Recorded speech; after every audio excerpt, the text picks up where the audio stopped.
Hola a todos, bienvenidos a un nuevo vídeo en mi canal de YouTube Antón GF. Soy Antón García Fernández y como de costumbre les hablo desde Jackson, en el estado de Tennessee, aquí en los Estados Unidos de América. Y hoy vamos a grabar un nuevo vídeo dentro de la serie Tintín y Hergé, esa serie que tiene que ver con la obra del dibujante de cómic belga Georges Remy, más conocido como Hergé. Y hoy vamos a grabar un nuevo vídeo en el cual vamos a ofrecer ciertos breves apuntes biográficos sobre Hergé. Es el tercer vídeo dentro de esta subserie, dentro de Tintín y Hergé, y vamos a centrarnos en este tercer vídeo en un encuentro absolutamente decisivo en la vida y también en la obra de Hergé, que es el encuentro con Chang Chong-yen. Este es un encuentro breve que tuvo lugar más o menos a mediados de los años 30, entre el año 1934 1935 más o menos, pero que sería un encuentro decisivo para la vida y sobre todo para la obra de Hergé. Pese a su brevedad, el encuentro entre Hergé y el joven estudiante chino Chang Chong-yen, a mediados de los años 30, ya digo, tuvo una enorme importancia para el dibujante,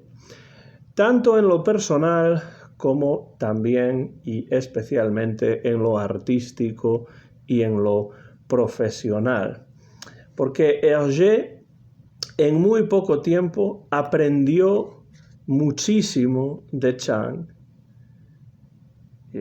técnicamente, incluso también filosóficamente, y el impacto de su aprendizaje hizo que Hergé viese el cómic como un arte y que cambiase definitivamente su acercamiento a este nuevo medio de expresión artística. Hergé y Chang no se reencontrarían hasta más de 4 décadas después, pero lo que aprendió Hergé del estudiante chino estaría muy presente a lo largo de toda su carrera y, por supuesto, el propio Chang también estaría presente en al menos una aventura más después del Loto Azul de las aventuras de Tintín, que es, por supuesto, Tintín en el Tíbet, en el que, por supuesto, Chang aparece, aunque no aparece mucho en persona, pero que es uno de los elementos generadores de la trama de esa aventura, que a mí me parece una verdadera obra maestra, como ya he explicado en más de un vídeo dentro de esta serie Tintín y Hergé. Y en el vídeo anterior, en el que hablábamos acerca de la génesis de Tintín, ya mencionamos que después de su viaje a América, Tintín y Milou viajaron, se encaminaron a Oriente Medio y acabarían llegando al extremo oriente, en particular a China. Y la llegada de Tintín a China supondría en las páginas del cómic, en las viñetas del cómic, su posicionamiento en el conflicto que en aquellos momentos, principios, mediados de los años 30, enfrentaba a China y a Japón desde la invasión de Manchuria por parte de los japoneses en 1931, tras el incidente del sabotaje de la línea ferroviaria Mukden-Tianjin, que, por cierto, es un incidente al que se alude en las páginas de las aventuras de Tintín. Y en este conflicto sino-japonés, Tintín aborrece el expansionismo imperialista de Japón y se pone de parte de los chinos, que eran los que se podrían calificar desde el punto de vista de Hergé y desde el punto de vista de Tintín como los oprimidos en este contexto del conflicto bélico entre China y Japón. De hecho, muchos años después, unos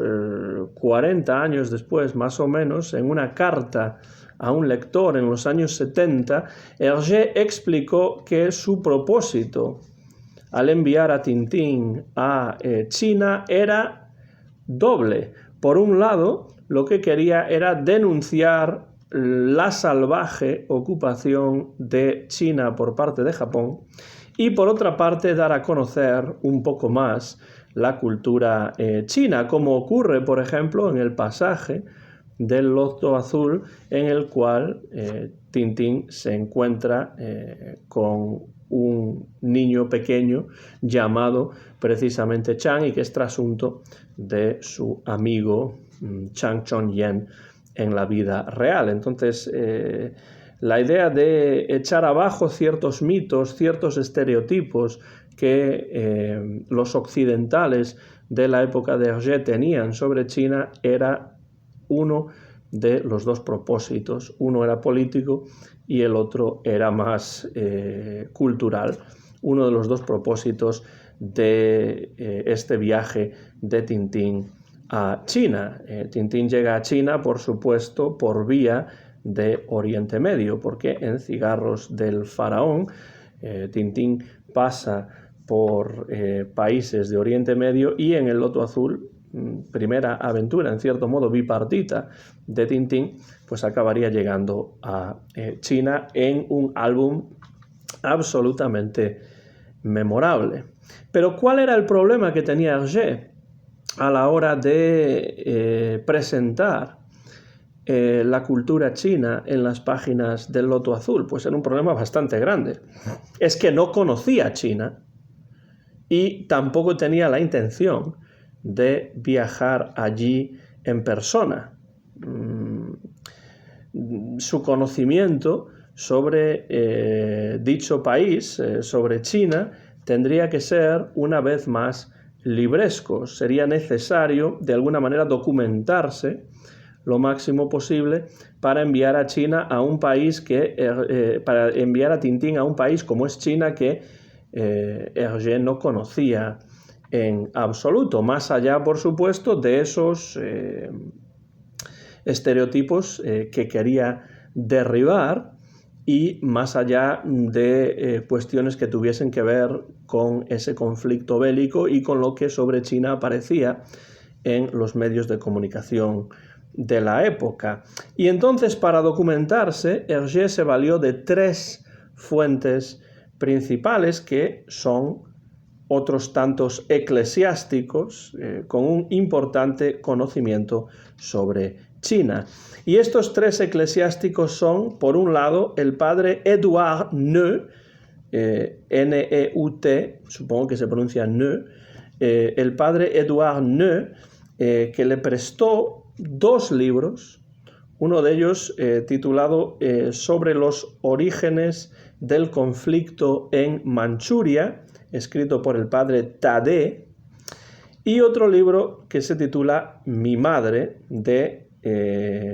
Cheng Chen,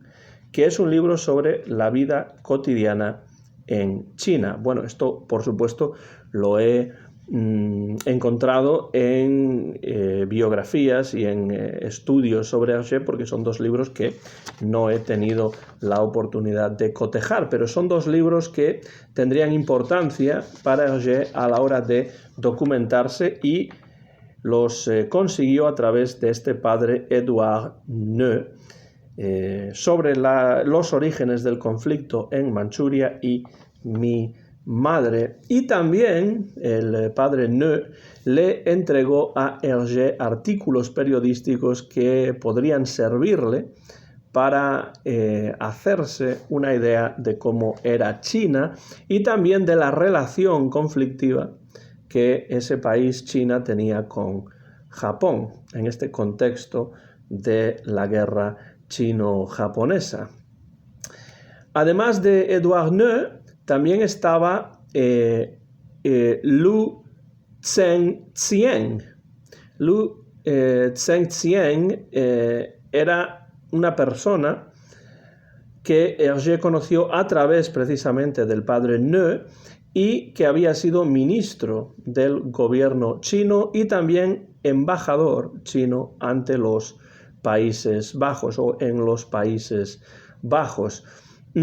Se hizo este hombre, Lu Zheng Xian, se hizo cura después de la muerte inesperada de su esposa y se cambió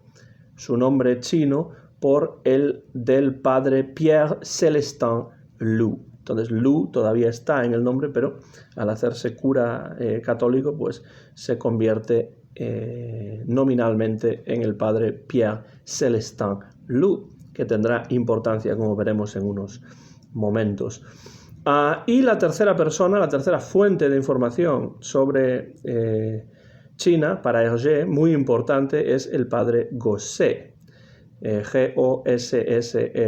el padre Gosset, consejero de los estudiantes chinos que en aquellos momentos estaban estudiando en la Universidad Católica de Lovaina. Y este hombre, el padre Gosset, fue quien aconsejó a Hergé que se dejase, que se alejase completamente de cualquier tipo de estereotipos sobre China y que se documentase lo máximo posible, entre otras razones, para intentar evitar que Hergé ofendiese con lo que contase o lo que reflejase sobre China en la aventura de Tintín, para evitar ofender a los alumnos chinos que este hombre, el padre Gosset, aconsejaba y conocía en la Universidad de Lovaina, porque parece ser que muchos de estos estudiantes chinos conocían a Tintín y leían el Petit Vingtième. Y entonces el padre Gosset le aconsejó a Hergé que entrase en contacto con algún estudiante chino para poder conocer de primera mano la cultura de aquel país. Y así fue como se conocieron Hergé y Chang Chong-yen. De hecho, en mayo, creo que el 1 de mayo de 1934, Chang visita a Hergé por primera vez en Bruselas. ¿Y quién es Chang Chong-yen? Pues Chang Chong-yen es un estudiante chino de unos 26 años de edad,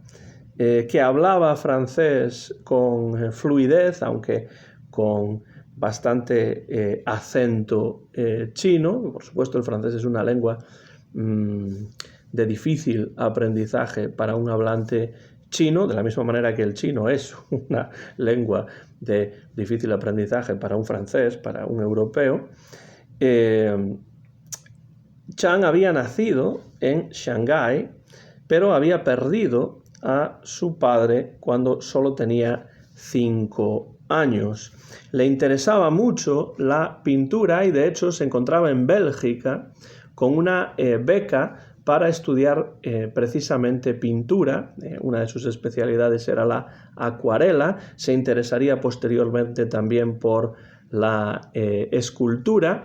pero era alguien que no estaba en absoluto, por lo que parece, familiarizado con el cómic.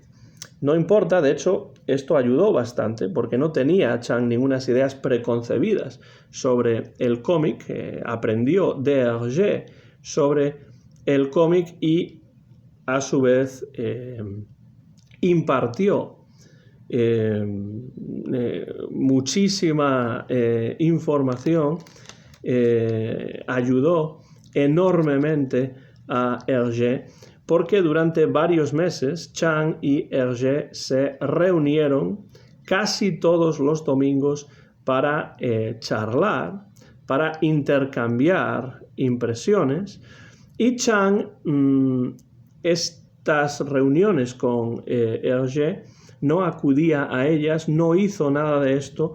por cuestiones económicas, no recibió dinero por eso. Tampoco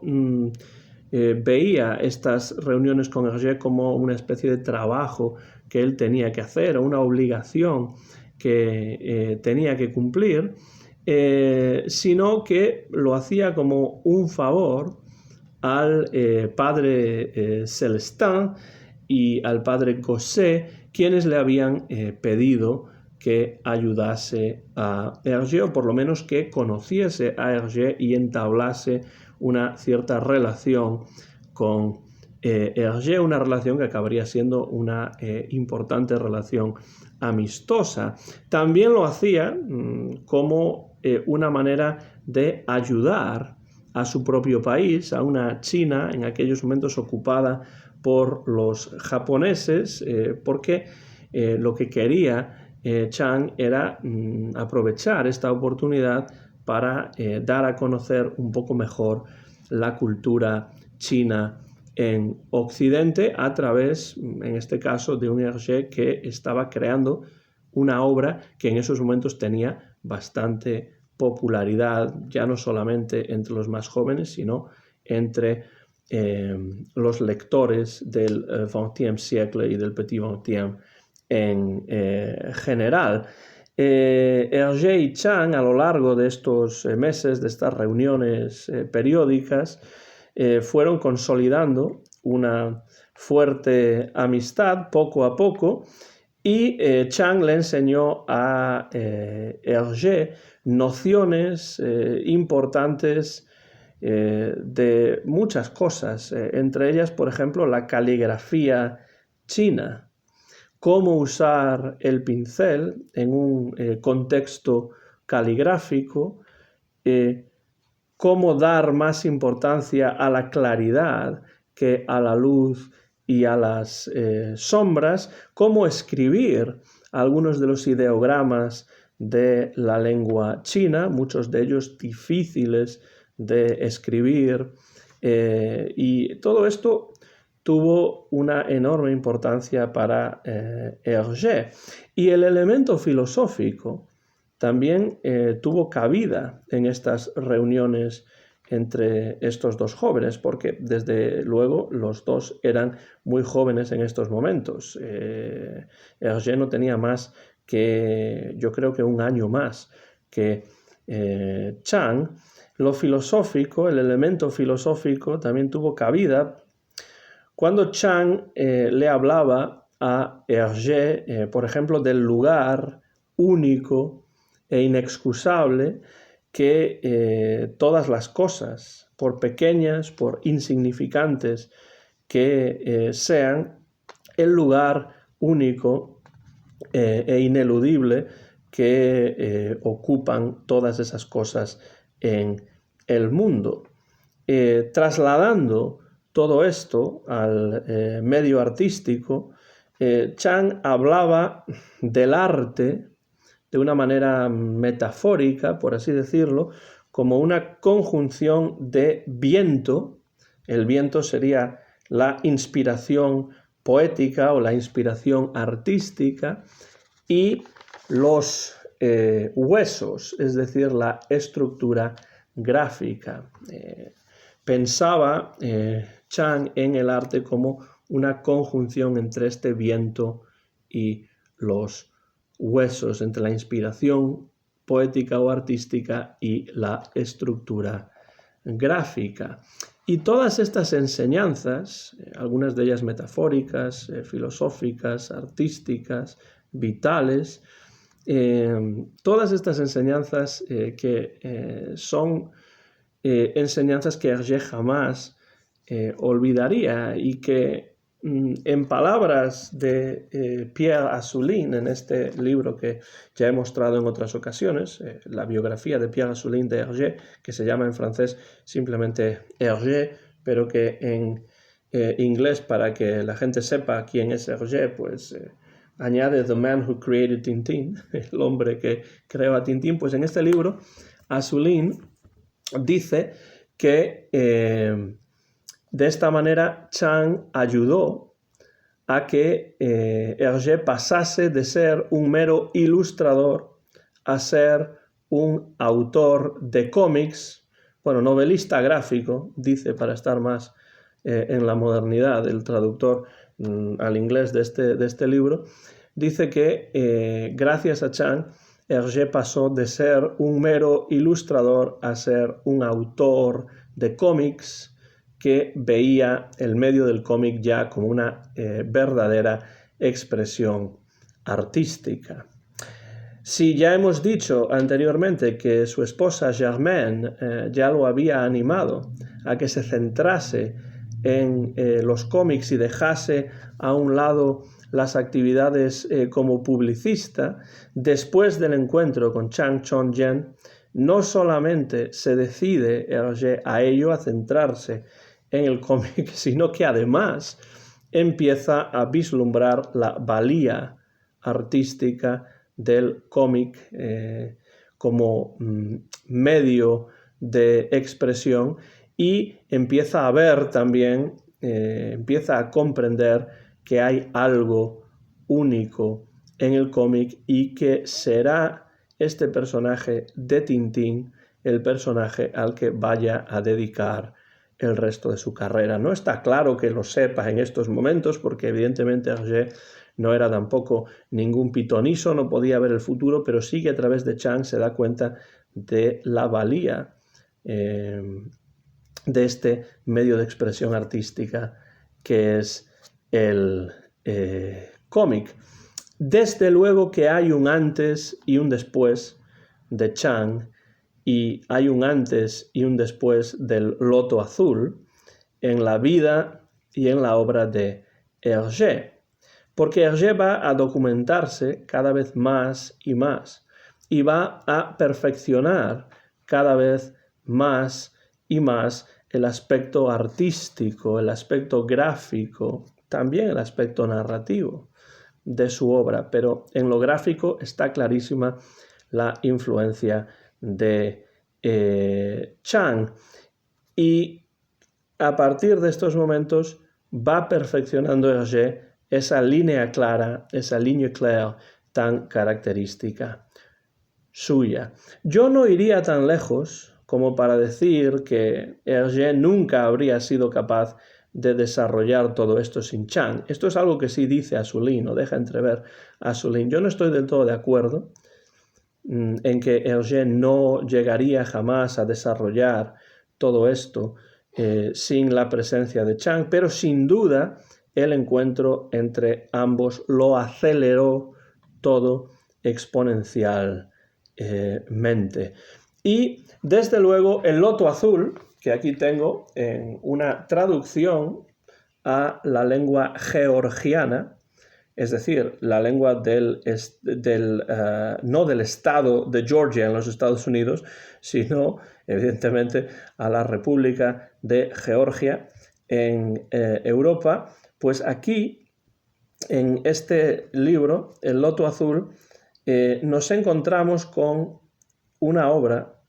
que desde luego es la primera obra de Hergé con una evidente profundidad y con una indiscutible calidad artística. No tenemos más que ver esta excelente portada que para algunos de ustedes sé que es la mejor portada de todas las aventuras de Tintín. Para mí es muy difícil elegir la mejor portada de las aventuras de Tintín porque hay muchas que me gustan mucho, pero desde luego esta, con ese rojo en el fondo y ese dragón negro y Tintín y Melú saliendo de esa vasija y todas esas inscripciones chinas, pues me parece una de las mejores portadas. Desde luego, la portada es magnífica. Y no en esta edición, sino en la edición en formato álbum en blanco y negro, la original, se insertan algunas ilustraciones a página completa que se presentan a todo color. Aquí tenemos ya el germen del Hergé que redibujará y coloreará sus álbumes anteriores, porque toda la serie,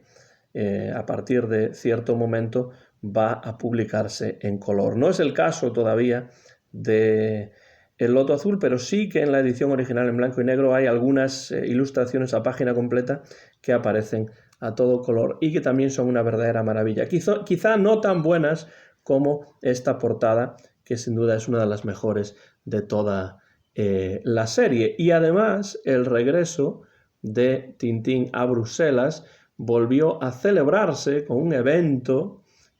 una llegada, una recepción de un Tintín real, por así decirlo, y de un Milou real, por así decirlo, y en esta ocasión asistieron a la vuelta de Tintín desde Extremo Oriente muchas más personas que nunca. La popularidad de Tintín todavía continúa creciendo en estos momentos. Aquí tenemos el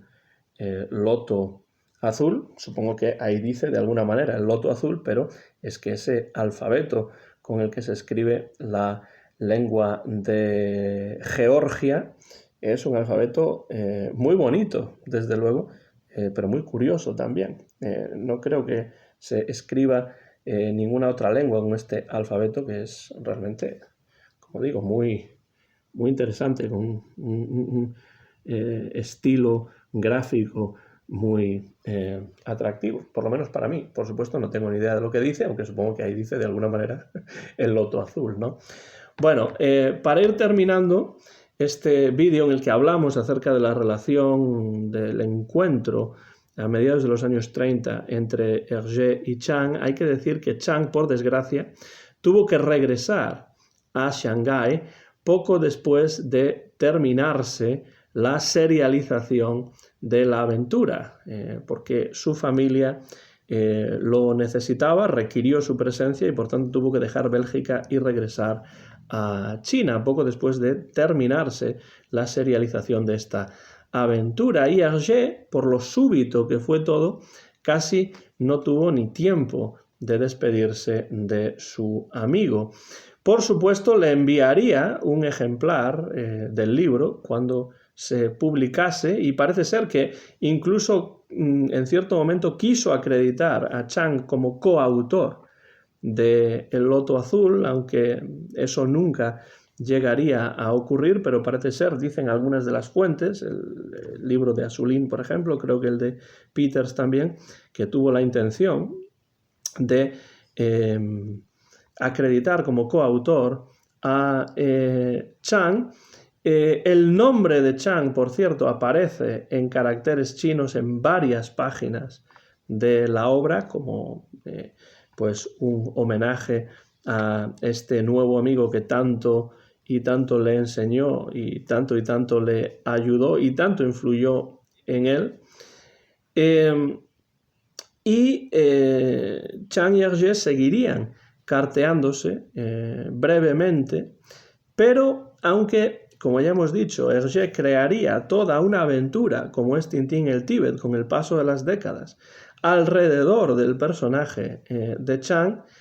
le perdería en la vida real la pista totalmente a Chang a mediados de los años 30, pues poco después. Supongo que ocurrió coincidiendo con el estallido de la Segunda Guerra Mundial. Durante los años 30 perdió totalmente el contacto con Chang y los dos no llegarían a reencontrarse hasta, me parece que el año 1981, cuando Hergé desgraciadamente ya estaba enfermo, y ya hemos hablado en el vídeo en uno de los vídeos acerca de Tintín el arte alfa, de las vicisitudes que llevaron a este reencuentro muy público que tuvo lugar en Bélgica a principios de los años 80, pero a pesar de que estuvieron varias décadas sin verse y sin tener ningún tipo de contacto ya hasta el final de la vida de Hergé, la influencia de Chang será muy potente y se verá en gran parte de la obra de Hergé, y el encuentro entre ambos fue decisivo en muchos sentidos para el dibujante belga. Para terminar el vídeo quiero mostrarles un libro que ya he mostrado en algún momento, que es este libro escrito en francés y que se titula Chang, comment l'amitié déplaça les montagnes, es decir, cómo la amistad desplazó las montañas, por supuesto en referencia a Tintín en el Tíbet. Este es un libro que creo que solamente existe en francés, escrito por Jean-Michel Coblence y Chang Yifei. Y aquí lo que tenemos, y bueno, podemos ver en la portada una fotografía del propio Chang, joven ahí con esa gorra de marinero, el dibujo de Chang en los cómics de Tintín. Tenemos al Chang real y después al trasunto literario de Chang, que aquí está. Y pues en el interior, bueno, en la parte de atrás podemos ver también el encuentro entre Tintín y Chang en el Tíbet, cuando Tintín salva a Chang, y también podemos ver el encuentro entre Hergé y Chang décadas después de que se hubiesen perdido la pista. Ya vemos ahí a un Hergé bastante desmejorado por su enfermedad, y vemos también a un Chang pues ya mayor también. Es un libro muy interesante para conocer la vida, bastante poco conocida en muchos casos, de Chang, y también su obra. Había una fotografía que estoy intentando encontrar aquí de Chang con Hergé, pero parece que sí, como no la marqué, pues no, ahora no va a aparecer. Pero bueno, es un libro, como digo, muy interesante por muchas razones, porque habla, aquí está la fotografía, creo que es una fotografía, sí, de Hergé con Germaine y con Chang, pues durante esa época, esos años, breves años, a mediados de los años 30, cuando se conocieron, cuando se encontraron por primera vez. Eso es una fotografía que se tomó en esos momentos, y además de hablar de la vida de Chang, de la cual en cierto momento pues se le pierde la pista y no se conoce demasiado, pues tenemos también aquí mucha información sobre la relación entre Chang y Hergé, de qué manera Chang influyó en Hergé, y después, bueno, vemos la foto muy conocida también de Hergé abrazando a Chang en los años 80, cuando se reencuentran después de muchas décadas sin verse. Hay más fotografías ahí de ese momento histórico retratado a bombo y platillo por la prensa, pero también tenemos pues algunas de las obras escultóricas, pictóricas del propio Chang. En definitiva, que si a ustedes les interesa conocer más acerca de este hombre, Chang Chong-yen, que tanta importancia tuvo en la vida y en la obra de Hergé, pues este libro de,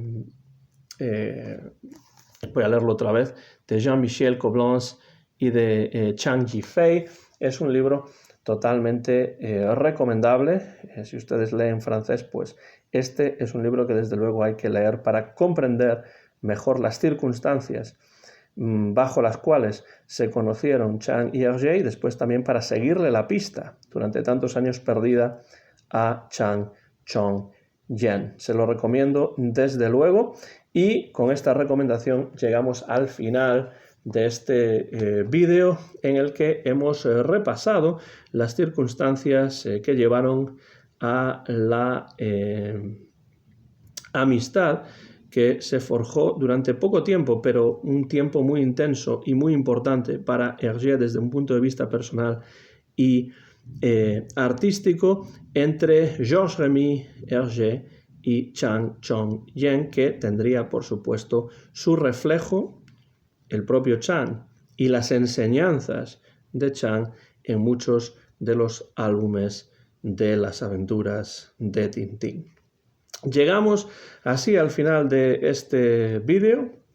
No sé si tienen algún tipo de comentario que hacer acerca de la influencia de Chang en Hergé, hasta qué punto piensan que esa influencia es importante.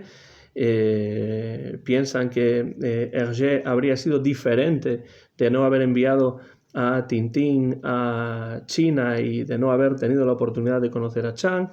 Cualquier cosa que quieran comentar acerca de este tema, pues tienen por la parte de abajo de este vídeo el lugar reservado a los comentarios y, como siempre, me gustará saber de ustedes y entrar en una conversación acerca de este tema relacionado con la obra y con la biografía de Hergé dentro de estos breves apuntes biográficos sobre Hergé dentro de la serie Tintín y Hergé.